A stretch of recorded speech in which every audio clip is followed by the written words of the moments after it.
이교수의 한국시 읽기 239번입니다. 언젠가 서충순 시인의 시입니다. 우선 읽겠습니다. 언젠가 접시처럼 구름이 깨어진다. 삽시간이다. 마음이 깨질 땐 소리도 나지 않는다. 데뷔자루를 타고 날던 꿈도 조각이 난 적이 있다.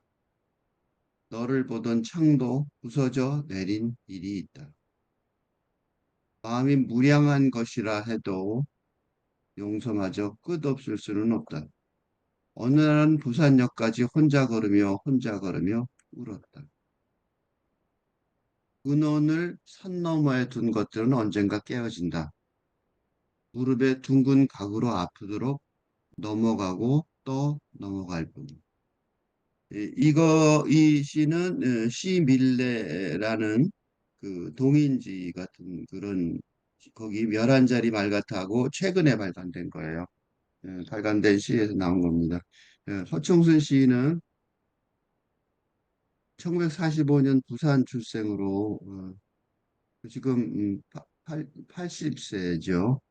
2005년 문학예술로 등단했습니다. 어, 여러 가지 상을 많이 받으셨어요. 그리고 꽃 예술상 이게 특징이 있죠. 꽃 자랑스러운 한국인 대상을 수상했습니다. 시집으로 꽃그림자 찻잔에 담아 황혼 시와 찻자리 꽃을 찾아서 꽃에 관한 얘기가 많죠. 사이폰 문학상은요. 시밀레 이 동인지는 문학자의 꼴을 두고 만난 동인이 아니고 부산에서 문학 활동을 하면서 평소 유대를 가지고 온 사람들이 자주 모이다가 만든 책이라고 그러고요. 그 시밀레의 구성은 이 꽃 예술가인 지금 우리가 읽으려는 어, 다인 허충순 시인, 그다음 미학자이자 시인인 민병일 부경대 문양의 교수, 그다음에 봉사활동으로 연염없는 원무현 시인, 그다음에 배태건 시인, 그다음에 김혜경 시인, 그다음에 이현주 시인, 그다음에 김고 시인, 그다음에 평론도 쓰고 최근에 시로 쓰는 정원 시인, 그다음에 사이펀 발행인 배지경 시인. 아마 최근 이쪽에서 낸 것 같아요. 이 시 언젠가라는 이 허청순 시인의 시가 언젠가라는 제목을 좀 생각을 해봐야 됩니다. 왜냐하면 언젠가 한국말로 이거 되게 멋있는 제목이라고 생각했어요. 왜냐하면 언젠가 이렇게 말하면요. 언젠가가 언제 같아요. 질문이 묘하죠. 왜냐하면 영어로는요. 언젠가 그러면요. 원데이하고 썸데이가 있어요. 썸데이는 미래죠, 미래. 예? 그죠? 썸데이는 미래를 말해요. 언젠가의 미래. 그리고 그러니까 정확하지 않은 거죠. 언젠가지만 원데이. 원데이는 과거를 말해요.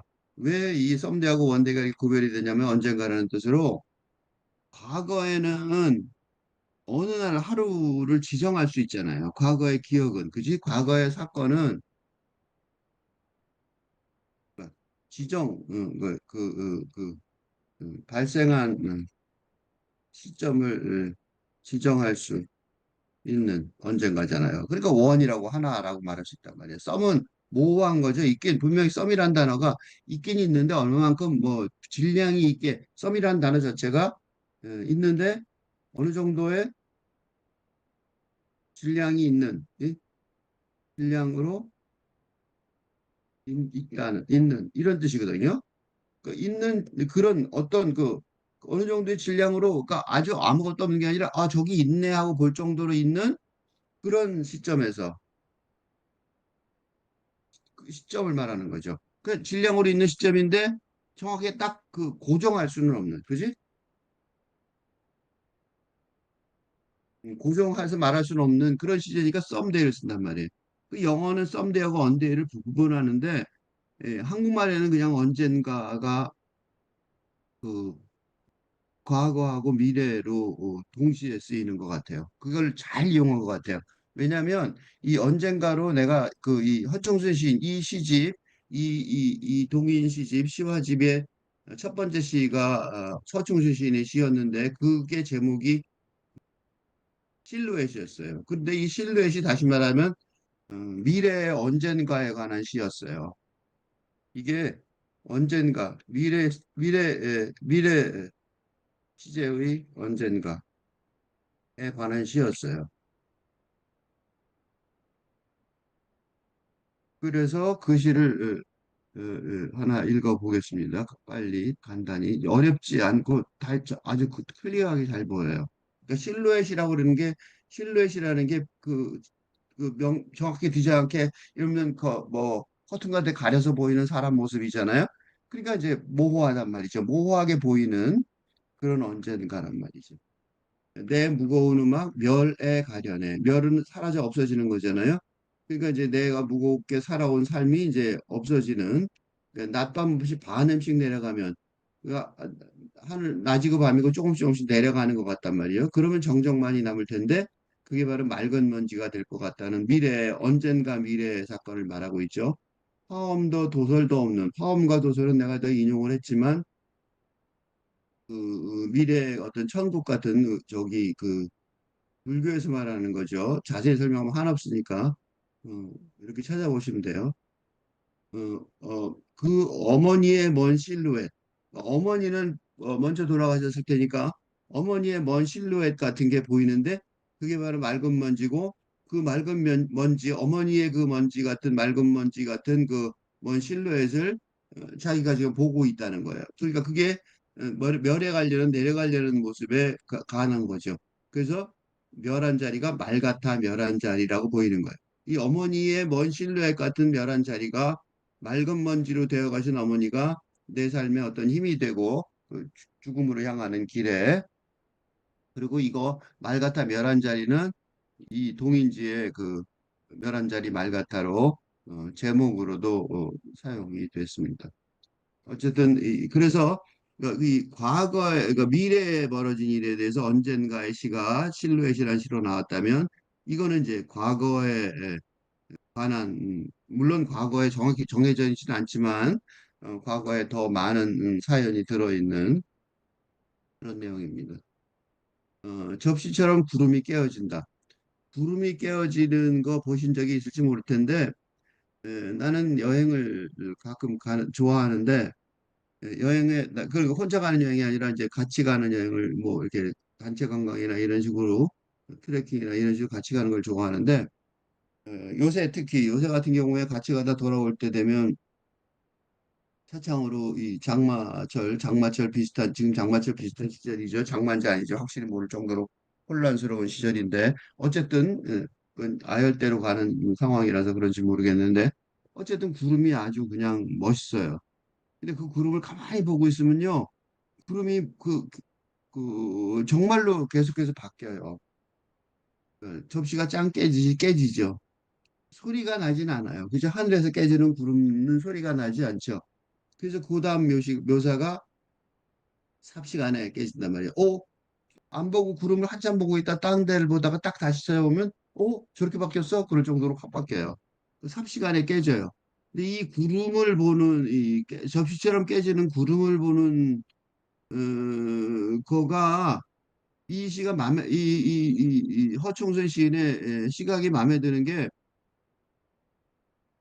이걸 이렇게 안 썼어요. 내 마음처럼 구름이 깨지네.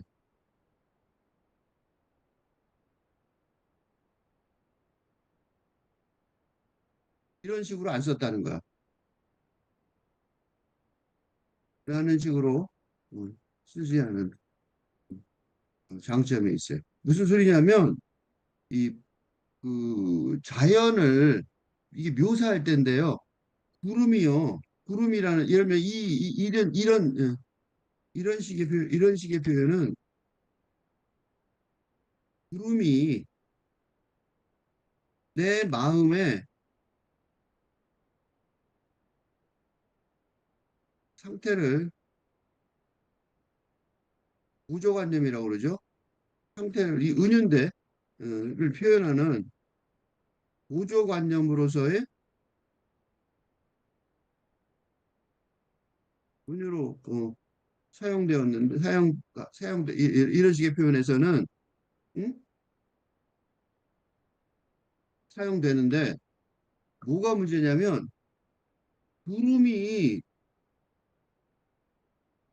하찮은 인간 한 사람의 마음을 위해서 오만한 것 같지 않아요? 그지? 구름이 내 마음처럼 깨질까요? 구름은 알아서 깨지는 거죠. 나하고 상관없는 거란 말이죠. 그지? 그러니까 이게 뭐냐면 인간 중심적, 응? 오만함, 이, 이, 보입니다. 그지? 나 중심적, 나 중심적, 또는 자, 인간 중심적인 오만함이 보여요. 근데 이 시는 아니에요. 그러니까 이게 뭐냐면 접시처럼 구름이 깨어진다고 구름에 올라가서 본 게 아니라 땅에서, 땅에서. 그게 두 번째 구절에 나와요. 마음이 깨질 땐 소리도 나지 않는다. 구름이 깨지는 건 구름이 깨지는 저쪽에서 따로 깨지고, 그죠? 아, 그리고 구름이 깨어진다고 말하는 거는 인간의 관점이죠. 그거 자체가. 그지? 구름이 깨어진다는 것 자체가, 구름이 깨어진다고 표현하는 것 자체가 인간 중심적일 뿐인데, 여긴 표현일 뿐인데, 그런 구름에 의탁해서, 어? 구름을 보조관념으로 사용하는 게 아니라, 그죠? 인간의 관점에서, 땅에 있는, 땅에 있는 인간의 관점에서 땅에 머물러 있는 인간의 관점에서 하늘의 구름을 우러러 본, 우러러 쳐다본 경험만을 말할 뿐인 거죠. 이런 식의, 이건 겸손한 거죠. 그죠? 자연에 대한, 응? 자연에 대한, 자연 현상에 대한 겸손한 태도. 음, 그죠? 그게 다른 거예요.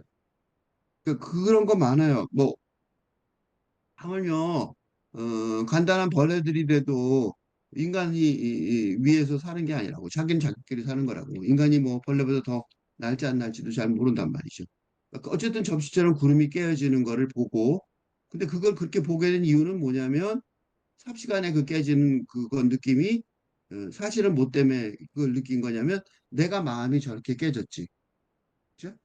왜요? 마음이 깨질 때, 내 마음이 깨질 때, 내 마음이 깨질 때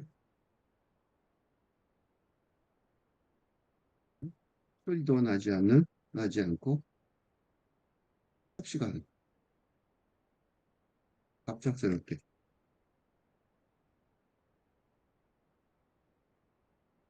응? 깨질 때도 그러했다는 거.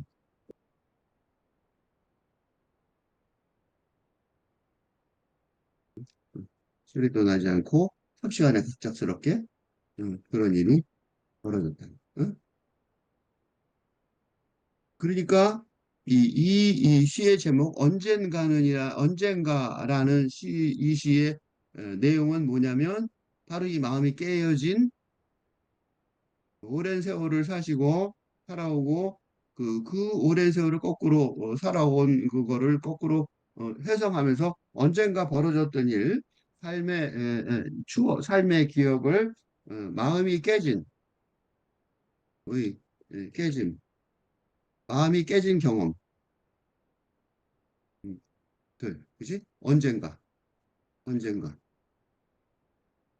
기록의 회고, 기록으로서의 시, 창작이라는 관점에서 만들어지고 있는 것 같아요. 그래서 마음이 깨진 경험들이 각자 다르겠지만 중요한 거는 그러니까 이게 마음이 깨진 경험을 이렇게 아주 전공법이죠.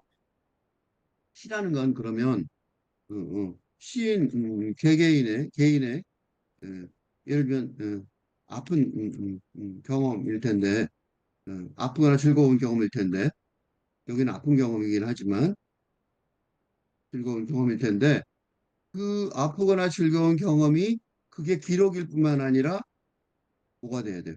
독자 와의 공감, 독자의 공감하고 얼마나 연결되느냐가 문제겠죠. 그지?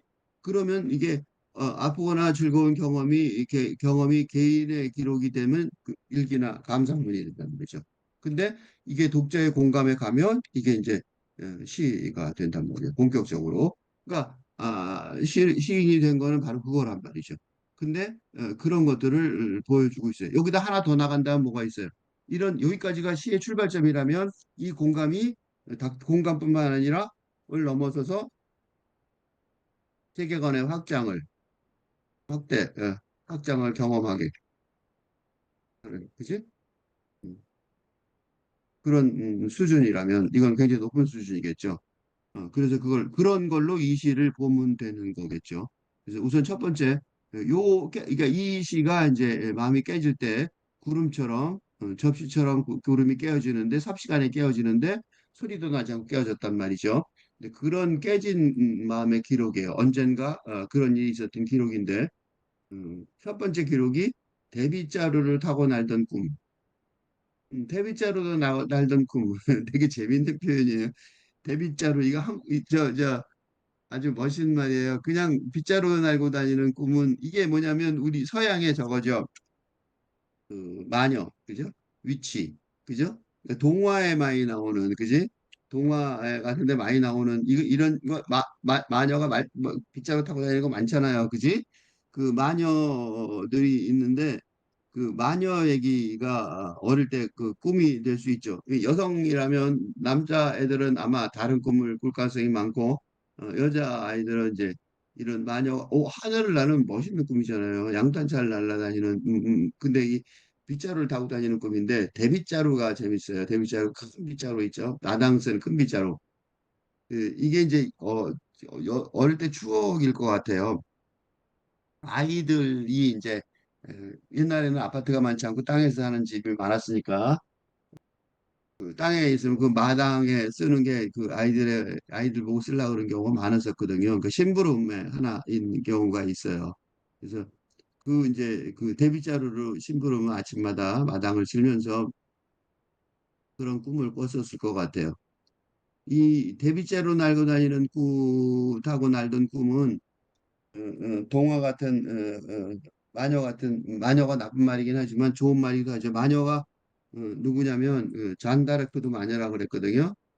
그러니까 마녀 사냥도 있었지만 나쁜 마녀 사냥도 있었지만 남성 중심주의 사회에서 너무나도 막강한 능력을 가진 잔다르크를 감당할 수가 없으니까 어, 마녀라고 여겨져서 어, 박해를 한 경우도 있단 말이죠. 그러니까 이제 그 여성으로서 음, 허충순 시인은 아마 남성 중심주의 사회를 지나왔으니까 그것도 아주 심하게 지나왔으니까 그런 마녀가 돼서 그런 마녀를 나쁘게 보는 게 아니라 좋게 보는 거죠. 그래서 잔다르 같은 사람이 되고 영웅이 되는 그런 꿈도 있었을 가능성이 있어요. 그 되게 멋있는 표현이에요. 그러니까 이 나이도 느껴지지만 빗자루를 타고 날던 꿈 그러면 굉장히 동양적이 아니라 서양의 내용을 그대로 뭐라 그럴까 모방하고 또 따르는 그런 느낌이 드는데 대빗자루라는 단어 때문에 한국의 마당을 쓸던 대빗자루 그거가 접목이 돼서 또 서양의 그 마녀 개념이 아니라 동양의 어떤 그 동양 여성의 소녀죠. 동양 소녀의 음, 어떻게 보면 한국적인 자아실현의 꿈, 그죠? 그런 그 한국 소녀의 자아실현의 꿈 이런 아주 와일드한 꿈을 꾸죠. 근데 그게 이제 조각이 난 적이 있다. 그러니까 무슨 시든지 이제 조각이 나는데 어쨌든 그 어린 시절에 동화 같은 꿈은 현실에 부딪혀서 음, 음, 흔들리거나 부서지는 게 되는 과정이 음, 성장의 아픔이라면 이 데뷔자루를 타고 날던 꿈이 조각이 난 적이 있다는 거는 단지 그것뿐만 아니라 그런 거에 그에 더하여 마녀라는 여성성을 여성성의 좌절을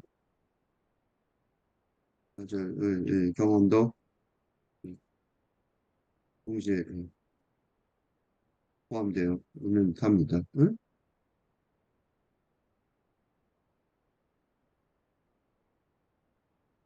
이게 이제 어린 시절의 꿈이라면 그 다음에 너를 보던 창, 너를 보던 창도 부서져 내린 일이 있다.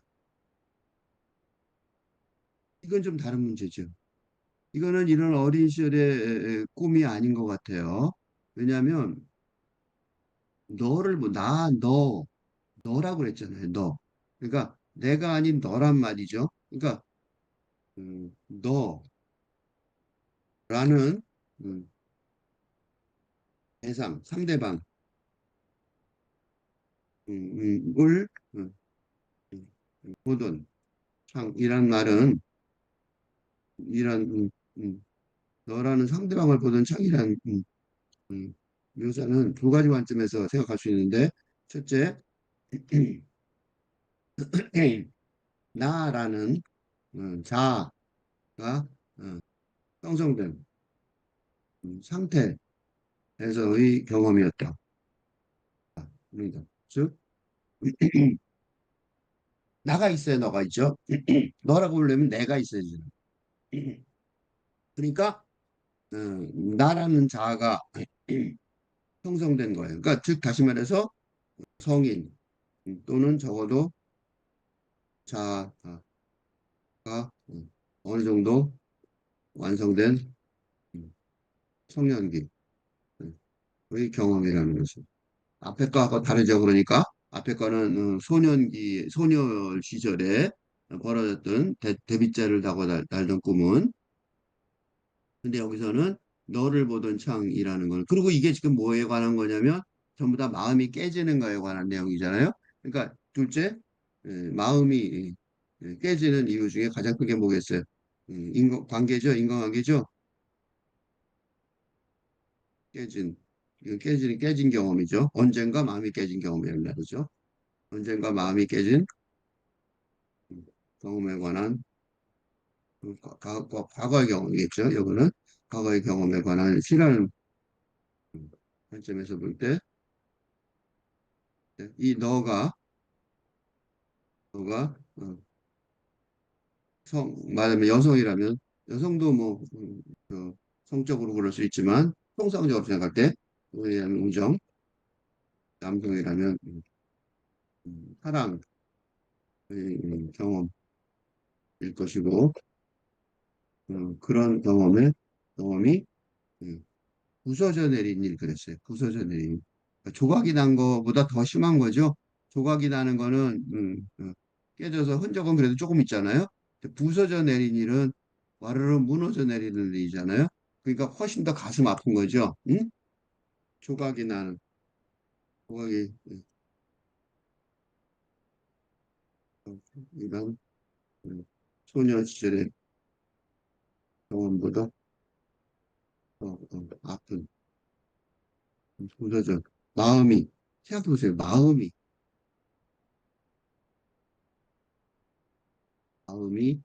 부서져 내린 일이라고 응?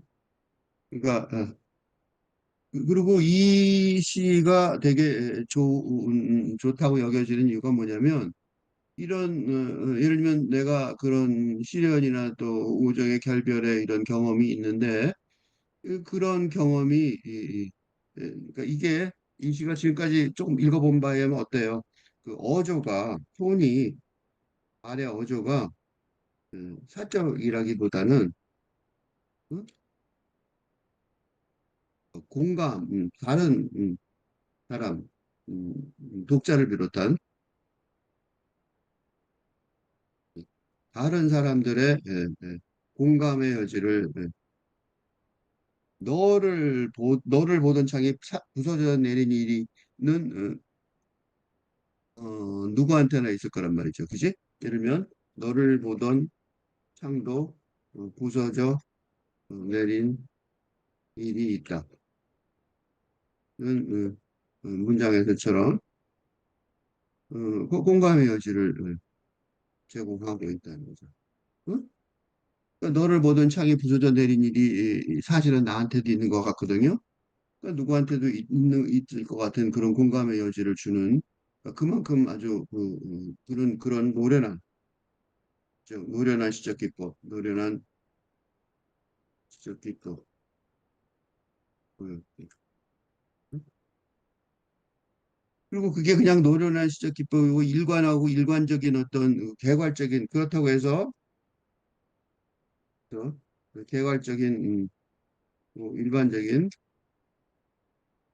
논문 같은 수준의 글이 아니라 깊은 영혼의 수준까지 다다르는 공감을 불러 일으키게 되는 것은 되는 음, 길을 열어낸 다음 생에서부터 열어내고 그게 중요해요. 그냥 공감 그렇다 그래 그런 일이 있었어가 아니라 그다음부터 아주 드라마틱해. 마음이 무량한 것이라 해도 용서마저 끝없을 수는 없다.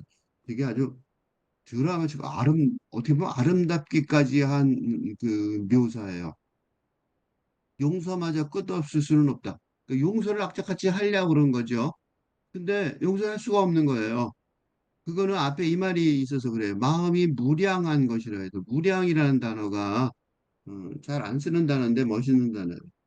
무량이라는 단어가 무량, 양이 없다. 양을 헤아릴 수 없이 많다는 거야. 마음이 무량하다는 말은 단순히 그냥 묘사가 아니라 불교에도 쓰이는 말이고, 그러니까 가히 비할 수 많은 수를 말하는 거, 그 기독교에서도 써요. 하나님이 무한하다.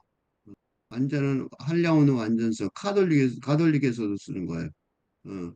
이런 식으로 이게 거의 종교적일 지경까지 그지? 그러니까 이 단어를 쓴 이유는 뭐냐면 마음이라는 단어가 그냥 내가 예를 들면 너를 보던 창이 부서져 내린 건데 만약에 너를 보던 창이 부서져 내렸다면 이 부서져 내린 사건 라는 그거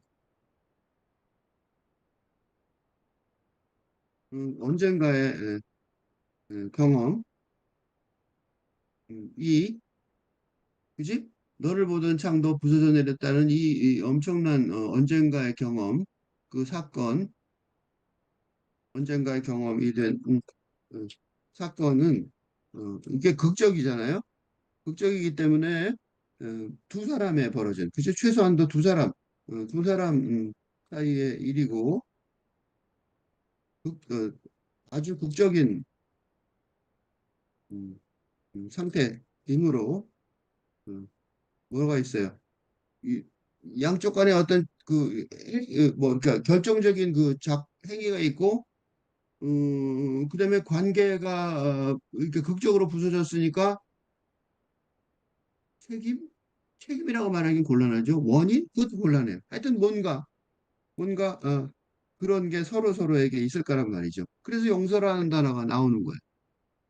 그리고 이런 극적인 상태인 것이 어느 정도 극적이냐면 극적인 상태인데 어느 정도 극심한 것이냐면 음, 종교적인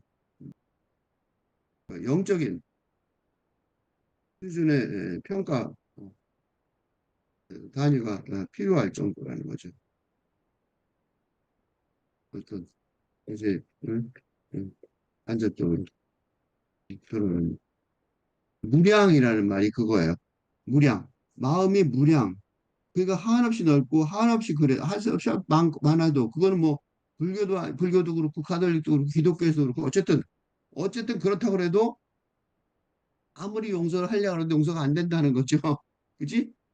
용서마저 끊을 수는 없다는 거죠. 용서할 수 없는 그런 아마 이 페르소나가 이 시에 직접 경험인지 아닌지 모르지만 페르소나가 음, 그 정도의 고통을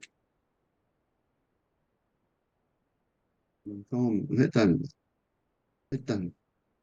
그러니까 그래서 지금 언젠가라는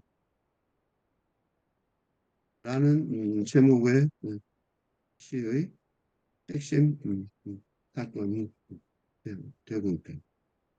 그러니까 예를 들면 이거는 더 심하게 얘기하면 이런 거예요. 이제 아까 조금 전에 실루엣이라는 그 시에서 보았던 응? 언젠가 미래의 죽음을 차분하게, 그지?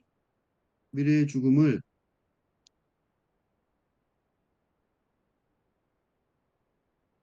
차분하게 준비하는 단계에 있다고 어, 스스로 생각하는데, 평가하는데, 판단하는데, 하는데도 불구하고 어? 과거를 언젠가에 언젠가 어? 언젠가의 과거를 돌이켜볼 때 오롯이 응? 기억나는 음, 용서할 수 없었던 음, 그래서 지금도 뚜렷이 기억나는 사건을 묘사하는 거죠. 그 정도로 힘든 거였다는 거예요. 누구한테나 다 있을 거예요. 누구한테나 다 넘어가면 좋겠지만 못 넘어가는 끝까지 부둥켜 안고 어떻게 판단해야 될지 몰라서 어떻게 삭해야 될지 몰라서 그런 게 있을 거예요. 그래서 이게 얼마나 심했냐면 이런 거예요. 어느 날은 부산역까지 혼자 걸으며 울었다. 부산역까지 혼자 걸으며 울었다. 부산역까지, 그러니까 어디든지 모르지만, 부산 되게 길죠? 되게 길어요. 이게 버스로 가도 한 시간이 넘는, 그 해운대에서 한 시간이 넘는다고요. 근데 어느 날은 부산역까지 혼자 걸으며 울었다. 그건 어마어마하게 슬픈 거죠. 혼자 걸으며. 두 번이나 반복됐죠. 이 두 번이나 반복된 게 되게 중요한 것 같아요. 우선 첫 번째로 혼자 걸으며 울었다. 그것도 부산역까지. 이렇게 말한다면 라는 묘사는 부산역까지 혼자 걸으며 울었다라는 묘사는 얼마나 슬픔이 심했는지 심했었는지를 웅변 뭐지? 어디에서 출발할 점인지는 말을 안 해줘도 길 따란 부산의 길을 생각해 보면 서울은 약간 네모잖아요. 부산은 약간 좀 긴 듯한 느낌이 있더라고요. 이상해 그런 느낌이 나는 부산 사람은 아니지만 여러 번 가봤는데 그런 느낌을 매번 갈 때마다 느끼고 있거든요. 그러니까 그게 혼자 걸으며 걸었다는 게 얼마나 긴 길을 모르면서 길고도 긴 길을 의식하지도 못하면 하지도 못할 정도로 힘들었죠. 마음이 마음이 그지? 마음이 힘들었다는. 근데 여기서 되게 매력적인 거는요. 이 짧은 시에 이 할행, 그지? 이 할행의 아주 짧은 시에 혼자 걸으며 혼자 걸으며 라는 구문이 두 번 일부러 반복되고 있다는 음, 사실을 주목해야 합니다. 혼자 걸으면 두 번을 했어요. 그리고 요거 좀 이따가 다시 돌아올게요. 그 뒤에 보면 그리고 뭐가 있냐면 그리고 그 마지막 음, 8행의 결론은 음, 훨씬 추상적이며 추상적일 뿐만 아니라 이런 언젠가 겪었던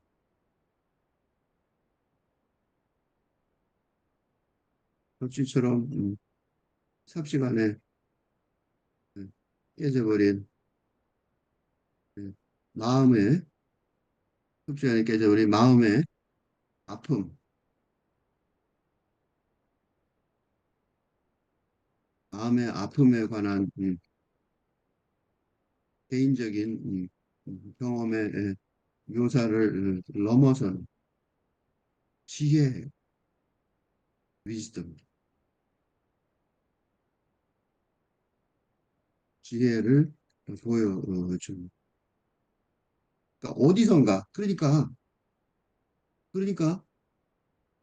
이 시가 너무 이 시가 어, 제대로 경험이 되려면, 그지?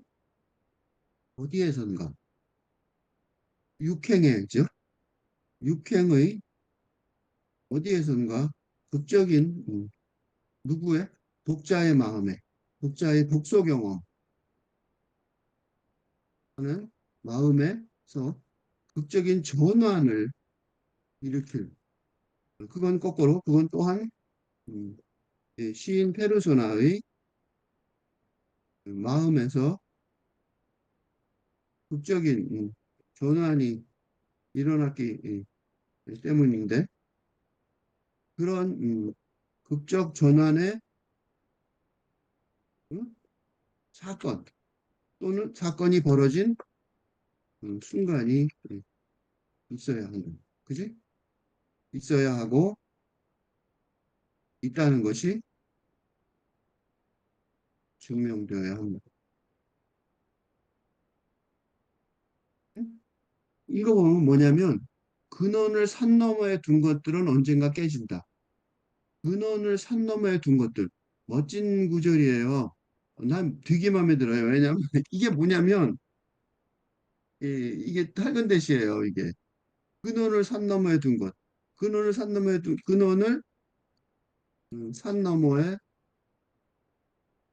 둔 것들은 뭘 말하냐면 유토피아를 말하잖아요. 유토피아. 응? 낭만적 사랑. 낭만적 사랑도 일종의 유토피아. 낭만적 사랑 등 근대의 유토피아 사상의 음, 절대적인 한계를 고발합니다. 그러니까 이게 이 시인이 지금 이 시대가 내가 맨날 주장하는 것처럼 지금 이 시대가 근대에서 살건대로 혁명적으로 어, 전환하는 상황이라는 것을 명확하게 인식하고 있음을,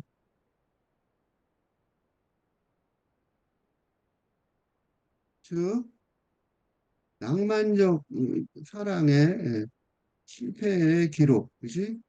부산역까지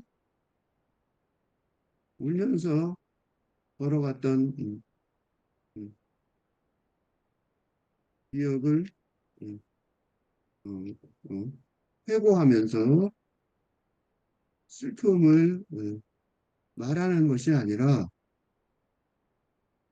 그러니까 개인적인 슬픔을 한탄하듯 나라는 것이 아니라 뭐예요? 그런 경험, 그런 낭만적 사랑에 빠지게 한 시대 정신 자체가 문제였음을 어?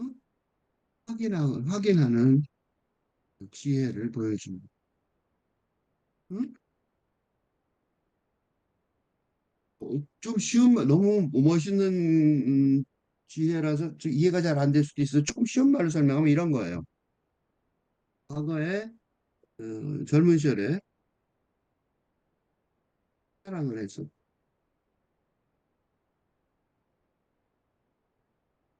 그런데 대부분 어때요? 그런데 깨졌다. 그치? 슬프게도 아주 가슴 아프게도 어? 접시처럼 구름이 깨지듯 접시처럼 삽시간에 소리도 없이 음, 깨져버려. 깨져버렸던 아픈 추억이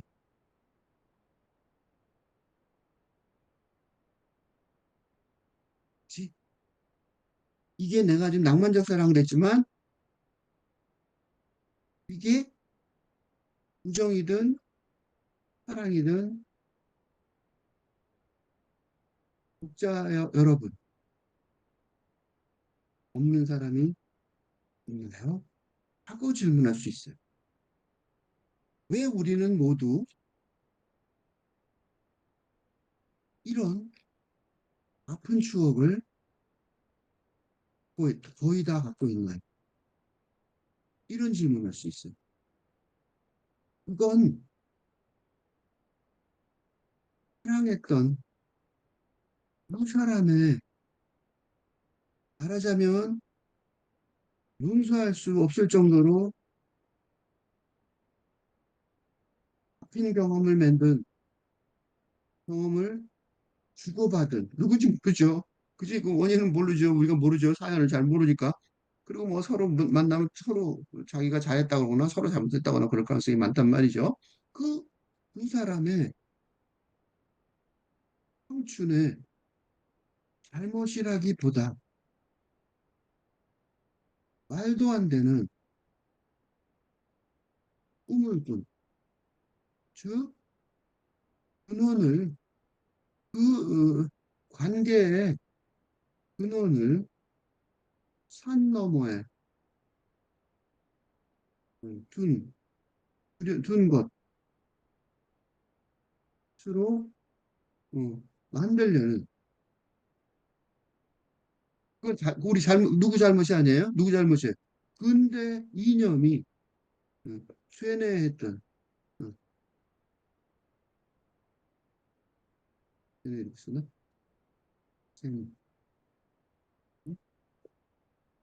화성 때문이 왔다는 것을 이제 아주 오랜 세월이 지나서야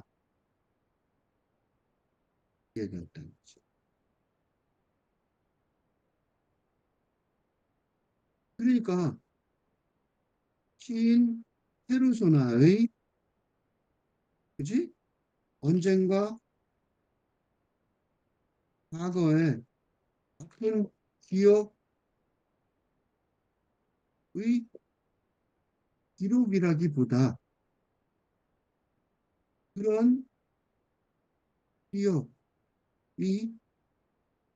근대 시대를 살아온 우리 모두가 공유하는 어? 이념 자체의 한계 때문이었다는 것을 말해줍니다. 그러면 어떻게 되느냐? 그럼 뭐라 그랬어요? 그러면 무릎의 둥근 각으로 아프도록 넘어가고 또 넘어갈 뿐. 그죠? 삶은 그렇다는 거예요. 응? 둥근 각, 무릎의 둥근 각. 멋있는 말이에요. 왜 둥근 각이냐면 무릎을 보시면 무릎 자체가 무릎이 얼핏 음, 둥글기도 하지만 속에는 각진 뼈가 있든, 어? 그렇죠? 삶의 음, 혼란 속에서 각진 모서리를 가진 자아로 살아가야만 하니까, 그죠? 그래서 굉장히 좋은 이미지가 딱 나왔어요. 이렇게 설명을 하면 어떤 사람은 그럴 거예요. 이거 꼭 그렇게 해석을 해야 돼요? 그게 맞는 것 같아요? 그런 증거를 하나 본 게 아까 그거예요. 아까 혼자 걸으면 혼자 걸으면.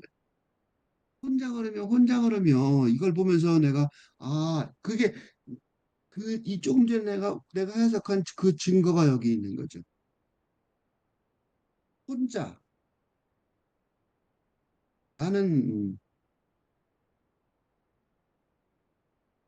상태는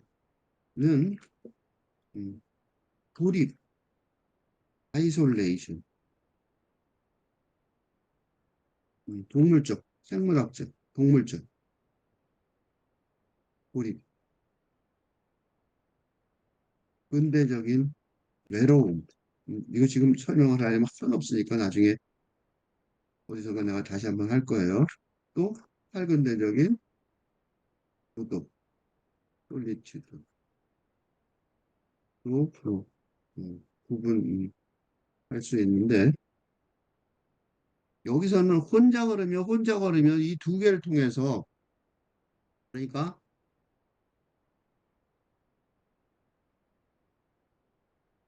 동물적인 본능에 의해서 본능, 니드에 의해서 무조건 피하려고 하는 고립 상태, 그치? 호태나, 응? 근대적인 사회 요즘 우리 외로움 갖고 많이 얘기하죠? 어, 외로움을 응? 영적인 음, 차원의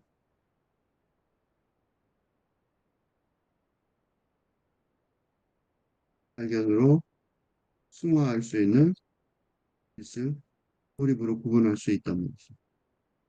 그러니까 자세히 설명은 다 못하겠지만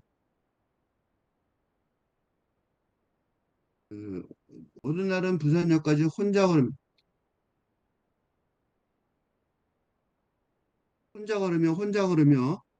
이 혼자 걸으며 울었다에 혼자 걸으며 두 번이 나온 이유가 뭐냐면 이 긴 길을 걸으면서 슬픔에만 젖은 게 아니에요. 슬픔의 강을 지나가면서 그, 그 슬픔의 강을 지나가면서 외로움에 그러니까 헤어졌으니까 당연히 외롭죠. 헤어진 음, 외로움에 외로움으로 슬픔의 강을 건너가면서 어느 순간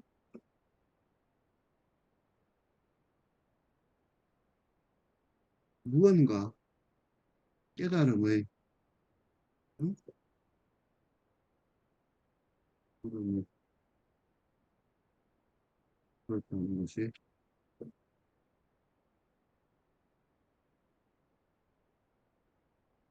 슬픔의 강을 건너가면서 어느 순간 무언가 깨달음의 울음을 울었다는 거예요. 즉, 두 사람의 우정이나 사랑이 진정으로 이루어지려면 둘 다 도덕의 형태를 건질 수 있어야 한다.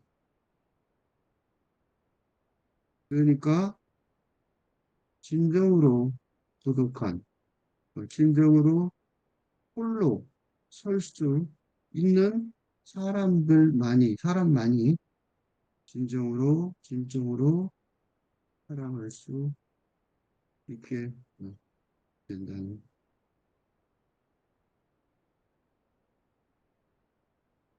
그, 이 현실을 벗어나서 어? 모호한 유토피아적인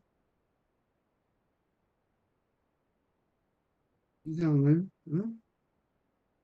추구하지 않으면 어? 않는, 않는다면 어? 그치? 그렇다면 제대로 된 관계를 어, 이루어 나갈 수 있을 것이라는. 물론